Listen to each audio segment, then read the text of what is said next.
The sun was setting on the horizon, painting the ocean in golden hues as the cruise ship cut through the calm Caribbean waters. Emily held a glass of white wine, leaning against the railing of the main deck, feeling the warm breeze against her skin. She had come here to escape her routine, to rediscover herself. But fate, ironic as always, had other plans. She saw him before he saw her. Jake. The man she had loved. The man who had broken her heart. The man who, even after 3 years apart, still made her skin tingle with just his presence. He was a few meters ahead, chatting with a group of friends. Emily felt her chest tighten. Of all the people who could be on this cruise, why him? She thought about running back to her cabin. Pretending she never saw him. But when Jake's eyes met hers, she knew there was no escape. A past that never died. Jake approached slowly, like a hunter closing in on his prey. The smile on his lips was the same one that had once left her breathless. Emily. His voice was a dangerous invitation, a reminder of everything they had shared. She lifted her chin, trying to appear indifferent. Jake. He tilted his head, studying her. You look beautiful. As always. The compliment made her body react before she could stop it. Memories crashed over her like a wave, burning kisses, forbidden touches, the way he made her forget the world when they were together. She smiled slightly, taking a sip of her wine. What are you doing here? Friends dragged me along. I dragged myself. Jake laughed, and the sound sent a jolt of electricity through Emily. Funny.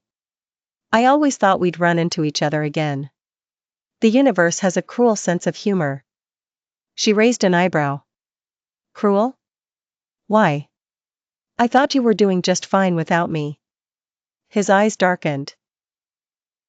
Not everything is as it seems. Rekindled flames that night, they talked for hours. Old wounds resurfaced, nostalgic laughter, teasing that pushed limits. Desire didn't take long to emerge, growing like fire fueled by the wind. The attraction between them had never died. It had only been lying dormant, waiting for the moment to explode. And it did. In the early hours of the morning, Jake knocked on her cabin door. Emily hesitated. Her heart pounded, but her mind screamed for her to stop. But when she opened the door and saw Jake standing there, she knew she was lost. He didn't say a word. He just stepped inside, closed the door, and pulled her to him. The kiss was brutal, intense, filled with longing and hunger. His hands explored her body as if he were reliving every memory, every moment they had lost. Emily felt her body ignite, as if those years without Jake had only been a long, unbearable period of waiting. Their clothes disappeared in seconds. Jake lifted her into his arms, carrying her to the small bed in the cabin.